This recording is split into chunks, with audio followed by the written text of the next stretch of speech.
오늘은 맡겨주신 일이 있다. 맡겨주신 일이 있다. 그런 제목으로 같이 말씀을 묵상하도록 하겠습니다. 제가 대학 2학년 때 처음 교육 전도사를 시작했습니다. 그때 나이가 만으로 19살이었어요. 참 하나님께서 어릴 때부터 교육 전도사로 그렇게 목회자의 길을 또 훈련을 하도록 하셨습니다. 처음 교육 전도사를 시작했던 교회는 서울 강남에 있는 어느 교회였습니다. 그 교회를 처음 방문했는데 음식을 나누는 친교실에 가게 됐습니다. 그 친교실 벽에 액자가 하나 붙어 있었습니다. 그 액자에는 성경 구절이 적혀 있었습니다. 그런데 그 성경 구절을 쓴 분 이름이 밑에 적혀 있었는데 한경직 이렇게 써 있었습니다. 그 당시 제가 서울 중구에 있는 영락교회에서 교사도 봉사하고 또 청년부도 그 대학부 활동도 하고 있었습니다. 근데 여러분 잘 아시는 대로 그 영락교회는 한경직 목사님께서 설립하셔서 오랫동안 목회하셨던 교회입니다. 그런데 그분이 쓰신 글이 그 교회 벽에 액자로 붙어 있더라고요. 그 액자에는 이런 글이 써 있었습니다. 내가 어디 있느냐? 여러분, 이 이야기는 하나님께서 아브라함에게 던지신 질문입니다. 아브라함아, 내가 어디 있느냐? 하나님께서 아브라함에게 말씀하셨습니다. 동산에 있는 모든 나무의 실과는 내가 먹을 것이지만 동산 중앙에 있는 나무의 실과는 먹지 말아라. 먹는 날에는 정령 죽을 것이다 말씀하셨습니다. 그런데 사탄의 유혹을 받은 하와가 먼저 그 열매를 따먹습니다. 남편에게도 줍니다. 남편도 그것을 따먹게 됩니다. 그래서 눈이 밝아집니다. 그리고는 자기가 벗은 것을 깨닫게 되고 나무 뒤에 가서 숨었습니다. 하나님께서 가까이 오신 걸 느끼고 그는 나무 뒤에 숨었습니다. 그럴 때 하나님께서 아브라함에게 하신 말씀이 이 말씀입니다. 아담아, 내가 어디 있느냐? 이것은 아담이 나무 뒤에 숨었기 때문에 하나님께서 아담을 찾지 못해서 하신 말씀은 아닙니다. 이 말씀은 인류에게 던지신 하나님의 첫 번째 질문이고 또한 하나님의 안타까움의 표현입니다. 아담아, 어찌 네가 불순종의 자리에 서게 되었느냐 하시는 말씀입니다. 너는 순종의 자리에 서 있어야 하는데 어찌 그 자리를 버리고 불순종의 자리에, 사망의 자리에 서게 되었느냐 하시는 말씀입니다. 아마 한경직 목사님은 그 부분을 깊이 묵상하시고 늘 그 질문을 마음에 던지고 사셨던 것 같습니다. 그래서 나중에 목사님의 설교집이 나왔는데 제목이 내가 어디 있느냐입니다. 그 목사님의 삶을 기리는 그런 수양관이 있는데 그 수양관 입구에도 내가 어디 있느냐 그렇게 써 있습니다. 목사님은 스스로에게 늘 이 질문을 던지셨던 것 같습니다. 경지가, 네가 어디 있느냐? 네가 순종의 자리에 서 있느냐?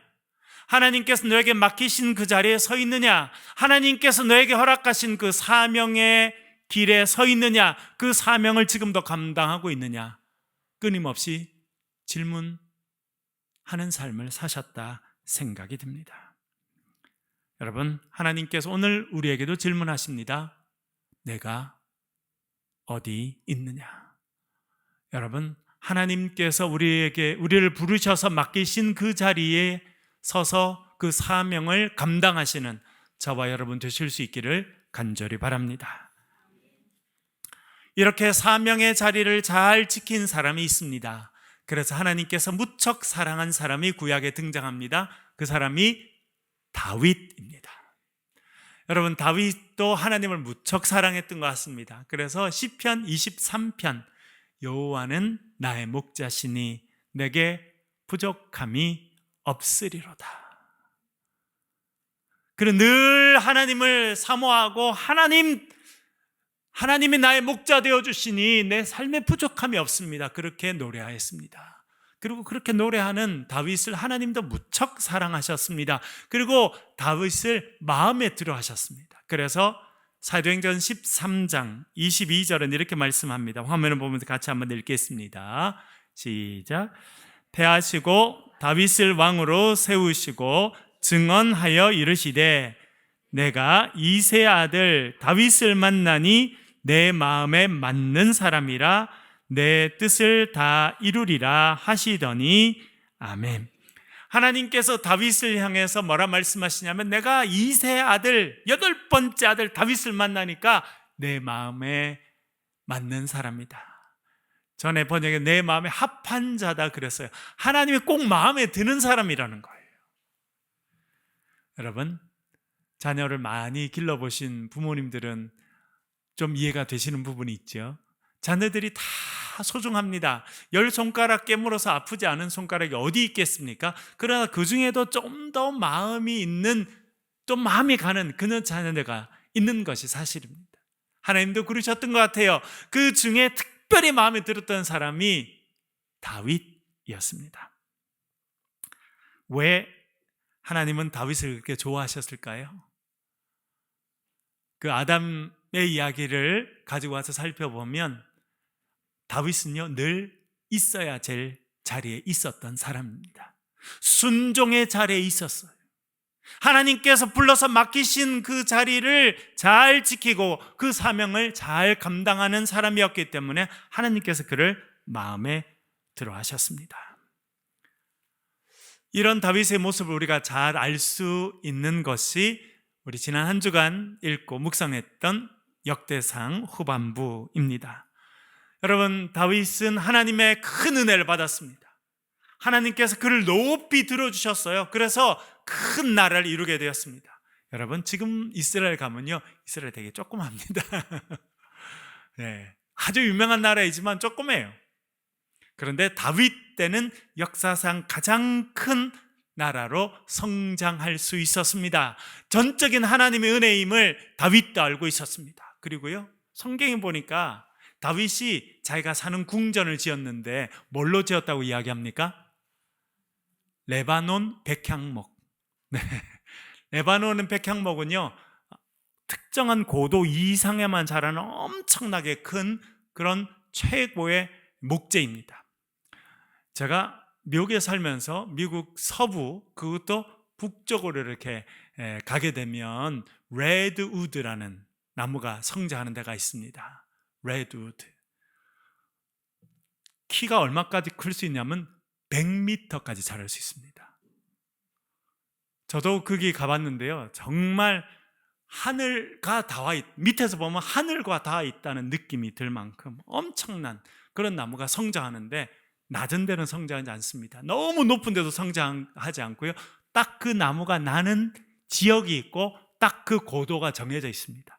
이 레바논 백향목도 마찬가지입니다. 그래서 레바논 지역의 고산지대에 속하는 딱 그 기수만 그게 납니다. 그것이 최고의 목재였습니다. 그래서 그것을 배로 실어와서 자기의 궁전을 만들었습니다. 자기는 백향목으로 만든 그 화려한 궁전에 사는데 하나님의 언약궤는 천막으로 만든 곳에 보관되어 있었습니다. 그래서 다윗이 늘 송구한 마음이 있었습니다. 그래서 그가 마음에 소원이 있었는데 그것은 하나님의 영광에 합당한 웅장한 성전을 짓는 것이었습니다. 그래서 열심히 준비합니다. 얼마나 열심히 준비했는지 역대상 22장 14절 같이 한번 읽어보겠습니다. 같이 읽겠습니다. 시작. 내가 환난 중에 여호와의 성전을 위하여 금 10만 달란트와 은 100만 달란트와 놋과 철을 그 무게를 달 수 없을 만큼 심히 많이 준비하였고 또 제목과 돌을 준비하였으나 아멘. 다윗이 거대한 나라를 다스리게 됩니다. 그리고 그의 마음의 가장 마지막 소원은 성전을 짓는 거예요. 그래서 금과 음과 놋과 많은 재료를 준비했는데 금을 얼마만큼 준비했다고 써 있습니까? 금 10만 달란트. 1달란트는 34kg입니다. 그러니까 10만 달란트면 10만 곱하기 34하면 얼마 나옵니까, 여러분? 340만 킬로그램이 나오고요. 톤으로 계산하면 3,400톤. 여러분, 금을 3,400톤을 준비했다는 거예요. 제가 자료를 찾아보니까 2015년을 기준으로 독일 정부가 보유하고 있던 금이 3,384톤이랍니다. 여러분, 독일 그 당시 금 보유량으로 세계 2등을 달리고 있었는데, 그 나라가 준비하고 있는, 그 나라가 갖고 있는 금 정도를 그 옛날에 다윗이 준비했다는 겁니다. 은은 그것의 10배를 준비했다, 그렇게 이야기합니다. 얼마나 마음이 많았는지, 얼마나 화려하고 얼마나 아름다운 성전을 그가 짓고 싶었는지 그렇게 준비했어요. 그것이 다가 아닙니다. 역대상 28장 11절 12절 읽어보겠습니다. 같이 읽겠습니다. 시작. 다윗이 성전의 복도와 그 집들과 그 곡간과 다락과 골방과 속죄소의 설계도를 그의 아들 솔로몬에게 주고, 또 그가 영감으로 받은 모든 것, 곧 여호와의 성전의 뜰과 사면의 모든 방과 하나님의 성전 곡간과 성물 곡간의 설계도를 주고, 아멘. 그가 얼마나 마음이 많았는지 눈을 뜨고 일어나면 성전을 어떻게 지을까, 밤에 잘 때도 누워서 성전을 어떻게 아름답게 지을까 생각했습니다. 그래서 뭘 만들었다는 겁니까? 설계도. 우리 여기도 건축을 하시는 집사님이 계신데 설계도가 엄청 중요하거든요. 설계도가 하나 나오려면 얼마나 많은 생각을 해야 설계도가 나오겠습니까? 그런데 그냥 큰 하나가 아니라 구체적으로 성전 안에 어떤 방을 집어넣고 어떤 위치에는 뭘 집어넣고 하는 것들을, 구체적인 설계도를 다윗이 다 만들었다는 거예요. 얼마나 마음이 많은지. 그래서 금과 은과 놋과 또 나무와 그런 모든 것을 다 할 수 있는 기술자를 준비하고요, 설계도까지 다 구체적으로 준비했다는 겁니다. 이제 하나님의 예스만 떨어지면 바로 시작할 수 있었습니다. 그런데 하나님은 예스하지 않으십니다. 그 이유가 무엇입니까? 22장 8절 읽어보겠습니다. 같이 읽겠습니다. 시작. 여호와의 말씀이 내게 임하여 이르시되, 너는 피를 심히 많이 흘렸고 크게 전쟁하였느니라. 내가 내 앞에서 땅에 피를 많이 흘렸은즉 성전을 건축하지 못하리라. 아멘. 하나님께서 다윗의 하는 모든 걸 아셨지만 그의 성전 건축을 허락하지 않으셨습니다. 그 이유가 무엇입니까? 피를 많이 흘렸다는 겁니다.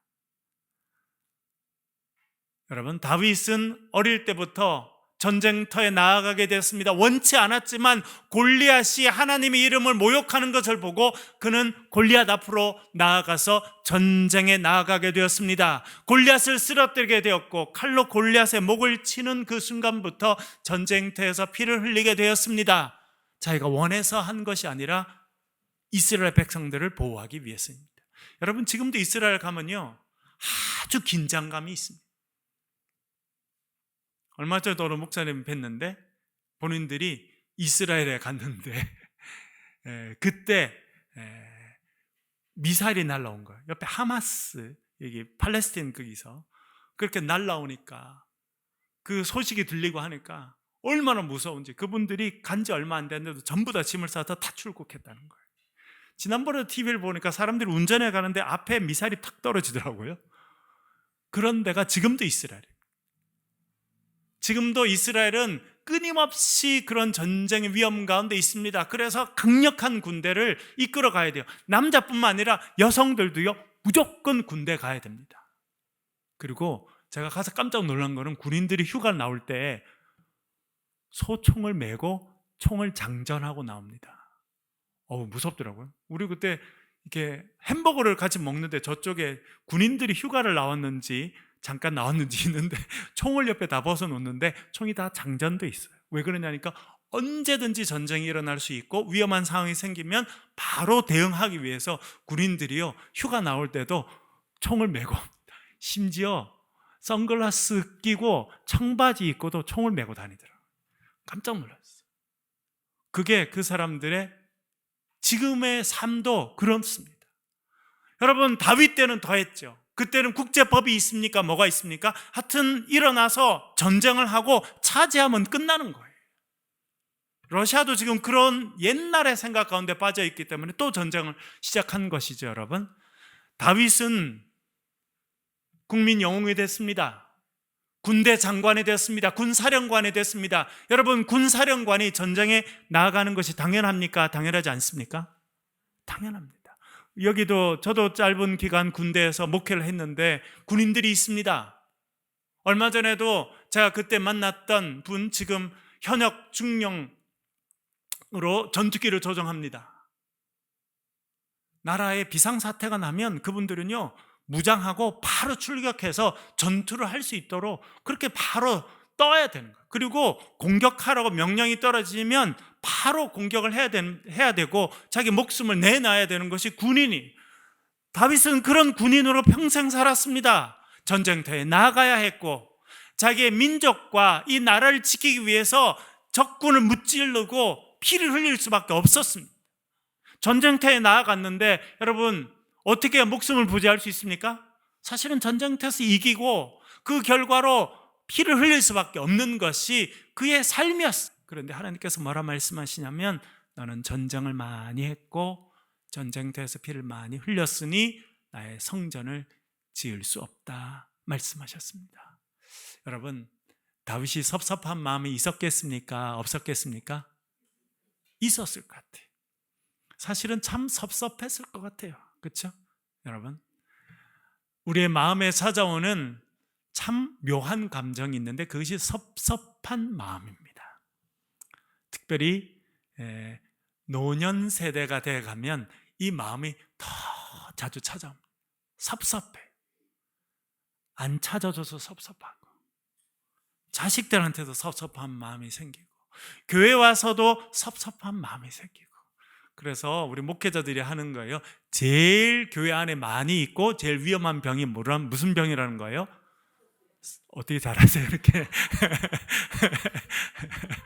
그게 착 찾아오면 처음에는 아무것도 아닌 것 같은데요, 그게 계속 커집니다. 섭섭한 병이요, 계속 커져요. 그러면요, 정말 위험한 곳까지 성장할 수 있게 됩니다. 여러분, 우리도 살다 보면요, 섭섭할 때가 있어요. 하나님, 제가 이렇게 최선을 다했는데 왜 제 삶이 이렇습니까? 하나님, 우리 아이를 위해서 제가 이렇게 기도했는데 우리 아이가 왜 그렇습니까? 제가 이렇게 헌금도 하고 봉사도 하고 예배도 드리고 이렇게 하는데 하나님, 제 삶에 왜 이런 어려움이 있습니까? 라고 하는 마음이 들게 돼 있어요. 저도 박사과정 지원했다가 9군데 다 떨어지고 나니까 섭섭한 마음이 들더라고요. 하나님, 제가 유학 와서 최선을 다해 살았는데 왜 저한테 이런 결과가 주어집니까? 원하지 않아도요, 그런 마음이 들더라고요. 그러면 우리의 눈이 계속 없는 데 향하게 됩니다. 이루어지지 않은 데 향하게 됩니다. 그때가 우리의 믿음이 시험대에 서는 순간이에요. 여러분, 그럴 때 중요한 것은 무엇이냐면 뭐에 초점을 두느냐라고 하는 것입니다. 다윗이 결정해야 됐습니다. 하나님께서 자기에게 성전 건축을 허락하지 않으셨어요. 그 마음을 가지고 자기가 모아놓은 3,000톤이나 넘는 금을 보면서, 하나님, 제가 이렇게나 준비했는데 왜 저한테 허락하지 않으십니까? 라고 할 수 있었어요. 자기가 손수 그려놓은 그 성전, 화려한 성전의 그 설계도를 보면서 이렇게 내가 수고해서 설계도를 만들었는데 하나님 왜 허락하지 않으십니까? 그러면요, 그가 더 섭섭해졌을 거고 그는 아마 낙심에 절망으로 빠지는 인생이 되었을 것입니다. 그러나 다윗은 그렇게 하지 않았습니다. 어디에 초점을 두느냐 하는 건 너무나 중요한데요, 그가 초점을 둔 곳이 있습니다. 성경은 이렇게 말씀합니다. 28장 4절 같이 한번 읽겠습니다. 읽겠습니다. 시작. 그러나 이스라엘 하나님 여호와께서 전에 나를 내 부친의 온 집에서 택하여 이스라엘 왕이 되게 하셨나니 곧 하나님이 유다 지파를 택하사 머리를 삼으시고 유다의 가문에서 내 부친의 집을 택하시고 내 부친의 아들들 중에서 나를 기뻐하사 온 이스라엘의 왕을 삼으셨느니라.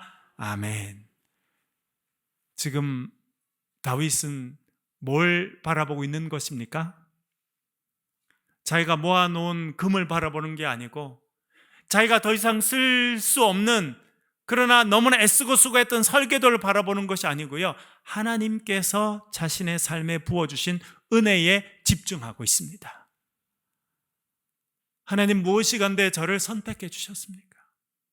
이스라엘에 많은 지파가 있는데 그 중에 유다 지파를 택하시고, 유다 지파에도 많은 집안이 있는데 그 중에 우리 아버지 이새의 집안을 선택하시고, 아버지 밑에도 키도 크고 잘난 형들이 7명이나 있는데 막내인 저를 기뻐하셔서 저를 불러주시니 감사합니다. 목동이었던 저를 부르셔서 이스라엘의 왕으로 세워주시니 주의 은혜가 넘칩니다 라고 고백했던 것입니다. 그래서 그는 시편 23편에 뭐라 말합니까? 내 원수의 목전에서 내게 상을 차려주시고, 여러분, 하나님은 어떤 분이시냐면, 다윗이 경험한 하나님은 어떤 분이시냐면 내 원수들이 보는 그 앞에서 상을 차려주신 분이에요. 그리고 기름으로 내 머리에 부으셨으니 내 잔이 넘치나이다 라고 고백했어요. 여러분, 이 고백이 저와 여러분의 고백이 되실 수 있기를 간절히 바랍니다. 우리가 하나님께서 부어주시는 넘치는 잔을 경험하고 있는데, 많은 사람들은요, 넘치는 잔은 당연한 줄 알고 비어있는 잔만 계산하는 거예요. 이것도 비었고 저것도 비었고 이것도 없고 저것도 없고, 그렇게 하니까 섭섭하고, 그렇게 하니까 낙심이 되고, 그렇게 하니까 신앙생활 하기가 싫어지고, 그렇게 하니까 불평과 원망이 나오게 되는 겁니다. 여러분, 하나님께서 여러분의 삶에 부어주시는 놀라운 넘치는 잔을 바라보는 신앙인으로 살아가실 수 있기를 간절히 바랍니다. 주님 충분합니다. 주님, 제가 누리는 은혜가 충분합니다. 제 삶이 넘칩니다. 주님 감사합니다. 그렇게 해야 하나님께서 사용하시는 다음 단계의 인생으로 성장하게 되는 것입니다. 제가 에티오피아 갔다 오고 난 다음에 감사가 있어요. 지난번에 말씀드렸죠. 제가 사실 어젯밤에도 설교 준비를 한참 하다가 밖에 어제 공기가 좋았잖아요. 그래서 나가서 집 주위에 이렇게 걷는 길을 잘 만들어서 거기에 걸었어요. 한참 걷다 보니까 화장실에 가고 싶어요. 그래서 만들어 놓은 화장실에 갔죠. 요즘엔 저는요, 그 화장실에 갈 때마다 얼마나 은혜를 받는지 몰라요. 왜요? 아무도 지키지 않고 아무도 소유하고 있지 않는 공공 화장실인데 그렇게 깨끗할 수가 없어요. 그리고 화장실을 쓰고 물을 탁 올리면 따뜻한 물이 나와요. 야, 이런 나라가 전 세계에 없어요. 믿어주세요, 여러분. 의심이 되는 분들은 딴 나라 가보시라니까요. 어느 나라가 지금 화장실이 그렇게 깨끗하고 어느 나라가 물을 딱 올리면 따뜻한 물이 나오는데 어느 나라가 있느냐? 뉴욕이요. 가보세요. 뉴욕 화장실 다 막혀 있습니다. 못 믿으신 분이 많으시네요. 뉴욕 화장실에, 지하철 화장실 다 막혀 있다니까요. 못 씁니다. 못 써. 왜요? 예, 설명해 주세요. 미국 화장실, 그 지하철 화장실 가면 다 막아놨다고. 줄리아니가 그 뉴욕 그 시장할 때 다 막았어요. 왜? 화장실에서 다 마약 거래하니까 다 막아버렸어요. 여러분 유럽 가보셨죠? 화장실 써보셨나요? 네, 아시네. 돈 안 내고는 화장실 절대 못 들어갑니다. 길거리에 있는 화장실 다 돈 내고 가야 되고요. 심지어 맥도날드에서 햄버거를 다 사 먹고 2층에 화장실을 가려고 해도 그 앞에 돈 받는 사람이 앉아 있어요. 돈 내놓으라고. 그러니 이렇게 깨끗하게 돼 있고, 또 틀면 물이, 따뜻한 물이 나오는 이런 화장실이 전 세계에 없다니까요. 그래서 저는 요즘에는 그 동네에 있는 그 공공 화장실 갈 때마다 얼마나 은혜가 받는지 몰라요. 옆에 또 하나가 생겨서 이쪽에, 너무 또 멀다고 이쪽에, 거긴 들어갔더니 음악도 나와요. 클래식 음악이. 그래서 내가 이걸 어떻게 찍어서 한번 좀 어디 올려야 되지 않나, 이런 생각을 제가. 그게 우리나라 수준이에요. 여러분, 우리가 그런 거를 누리고 살 수 있도록 하나님께서 놀라운 은혜를 주셨습니다. 그런 걸 보고 감사하고 살아가실 수 있기를 바랍니다. 그런 마음이 있고 감사가 있고 하나님 은혜를 바라보게 되면요, 하나님의 뜻에 순종하는 순종의 자리에 기쁘게 서게 되는 것입니다. 그래서 그는요, 불만이 없었어요. 섭섭한 마음이 없었어요. 야, 너는 그까지다. 예, 감사합니다. 하나님 저를 지금까지 세워주시니 감사하고, 제 마음이 성전을 짓고 싶어 하지만 하나님의 뜻이 내 아들을 통해서 하시는 것이면 제가 기쁘게 순종할 수 있습니다. 그렇게 하게 된 거예요. 그래서 하루는 아들을 불렀습니다. 그리고 이렇게 말합니다. 우리 11절 말씀 읽어보겠습니다. 11절 같이 읽겠습니다. 시작. 이제 내 아들아, 여호와께서 너와 함께 계시기를 원하며 내가 형통하여 여호와께서 내게 대하여 말씀하신 대로 내 하나님 아버지의 여호와의 성전을 건축하며. 아멘. 여기 보면요, 세 가지를 자기 아들인 솔로몬에게 축복합니다. 여러분 꼭 기억하시면 좋겠네요. 첫 번째 뭐라고 축복합니까? 하나님께서 너와 함께 하시기를 축복한다라고 말합니다. 그럼 따라해 보실게요. 여호와께서 너와 함께 하시기를 축복한다. 다윗이 깨달은 게 있어요. 그것은 무엇이냐면, 목동에다가 8번째 아들로 태어난 그를 하나님께서 들어 사용하신 그 이유는, 그리고 자기가 전쟁할 때마다 전쟁에 승리하게 되고 골리앗을 쓰러뜨리게 되고 그를 통해서 이스라엘이 강성해진 그 모든 것에 근본 원인이 있었습니다. 이유가 있었습니다. 그것이 무엇입니까? 하나님께서 그와 함께 하셨다는 거예요. 그래서 역대상 11장 9절이 이렇게 말합니다. 읽어보겠습니다. 11장 9절입니다. 시작. 여호와께서 함께 계시니 다윗이 점점 강성하여 가니라. 아멘. 여기에 포커스는 뒤에 있는 게 아니에요. 다윗이 점점 강성했다, 이게 포커스가 있는 게 아니라 어디 있다는 겁니까? 여호와께서 다윗과 함께 하시니. 여러분, 하나님께서 오늘도 저와 여러분과 함께 하시는 줄로 믿습니다. 하나님 없이 승승장구하는 거 좋아 보입니다만, 그러나 대단히 위험한 일입니다. 하나님의 도움 없이, 하나님 은혜 없이, 하나님과 함께하지 않고 승승장구하고 세상적으로 잘 나가는 일은요, 위험한 일이 될 수 있습니다. 여러분, 하나님께서 여러분과 함께 하심을 믿으시길 간절히 바랍니다. 그리고 이렇게 축복합니다.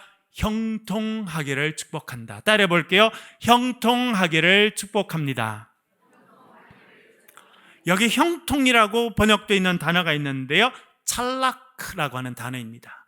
성장한다, 넓어진다, 번영한다, 그런 의미를 가지고 있습니다.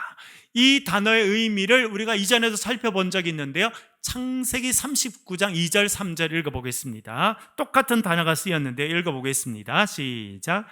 여호와께서 요셉과 함께 하심으로 그가 형통한 자가 되어 그의 주인 애굽 사람의 집에 있으니 그의 주인이 여호와께서 그와 함께 하심을 보며 또 여호와께서 그의 범사에 형통하게 하심을 보았더라. 아멘. 여기도 형통이라고 번역이 됐습니다만 똑같은 찰락이라고 하는 단어입니다. 여기도 반복되죠. 여호와께서 요셉과 함께 하셨더니, 이게 조건이에요. 여호와께서 함께 하셨더니 요셉이 형통했다. 제가 전에도 말씀드렸습니다만 우리는 형통하다 하면 어려움이 없다고 생각해요. 형통하다고 하면 내가 꿈꾸고 마음먹는 대로 일이 다 잘 된다. 그리고 실제로 국어사전에 보면 그렇게 써놨습니다. 그가 소원하고 마음에 먹는 대로 일이 다 잘 되는 게 형통이다. 여러분, 성경이 말씀하시는 형통은요, 그게 아니에요. 내 욕심이 이루어지는 것이 형통이 아닙니다. 형통은 무엇이냐면 하나님께서 우리와 함께 하시는 것입니다. 그리고 형통은요, 내 뜻이 이루어지는 것이 아니라 하나님께서 원하시는 일이 이루어지는 것이 형통임을 기억하실 수 있기를 간절히 바랍니다. 요셉은요, 인간적으로 보면 형통한 삶이 아니었습니다. 형들의 미움을 받았죠. 은 30개 팔렸죠. 멀리 애굽으로 가게 되었죠. 보디발 집의 종이 되었죠. 잘못하지 않았지만 억울한 누명을 쓰고 감옥에 던져지게 되었죠. 어떻게 그의 삶을 형통하다고 말할 수 있습니까? 그러나 성경은요, 끊임없이 요셉이 형통했다는 거예요. 그건 무슨 의미입니까? 하나님께서 그와 함께 하셨다는 뜻입니다. 하나님의 일이 그의 인생을 통해서 이루어졌다는 겁니다. 여러분, 그리고 2월 첫째 주에 제가 설교 말씀드릴 때 설교 제목을 이렇게 말씀드렸습니다. 형통은 영역이 확장되는 것이다. 보니까요, 요셉은요 계속 영역이 확장됐더만요. 그는 몰라도 하나님께서 그를요 더 넓은 영역으로 더 활동하는 영역, 경험하는 영역을 확장시켜 주셔서 급기야는 그가 바로 왕의 꿈을 해석해 주고 애굽 전체를 다스리는 총리로 수많은 사람들의 생명을 살리게 된 거예요. 자기를 팔아먹었던, 자기를 미워했던 그 형들도 이 요셉을 통해서 살아날 수 있도록 하나님께서 그의 그릇을 키워주시고 영향력을 확대시켜 주신 것, 그것이 형통이라는 것입니다. 여러분, 하나님께서 우리와 함께 하실 때 우리의 삶의 형통의 역사가 있게 될 줄로 믿습니다. 그것은 우리의 뜻이 이루어지는 것이 아니라 하나님의 뜻이 우리를 통해서 이루어지는 놀라운 형통의 역사가 있기를 주의 이름으로 간절히 축원합니다. 그리고 이렇게 말합니다. 여호와께서 내게 대하여 하신 말씀대로 하나님의 성전을 건축하라. 세 번째 축복은 무엇이냐면 하나님 맡겨주신 그 일을 완수하는 인생이 되라 축복해 주는 것입니다. 다윗은요 준비하는 것까지가 자기의 해야 될 사명이라는 걸 깨달았어요. 여러분, 이게 지혜입니다. 우리 모두에게 이 지혜가 있어야 돼요. 다윗은 왕입니다. 엄청난 금과 은을 준비했고요, 그를 막을 수 있는 사람이 아무도 없습니다. 내 마음에 성전을 짓는 것, 그것이 자기가 너무 원하는 것이고 자기 일생 마지막 이룰 대업이라고 생각했습니다. 그러나 하나님은 아니라 말씀하십니다. 거기서 내려놓을 수 있는 것이 그의 믿음이고 그의 순종이었습니다. 근데 많은 분들은요 여기서 착각합니다. 내가 힘이 있으니까, 내가 할 수 있으니까 해보지 뭐, 이루어지 뭐.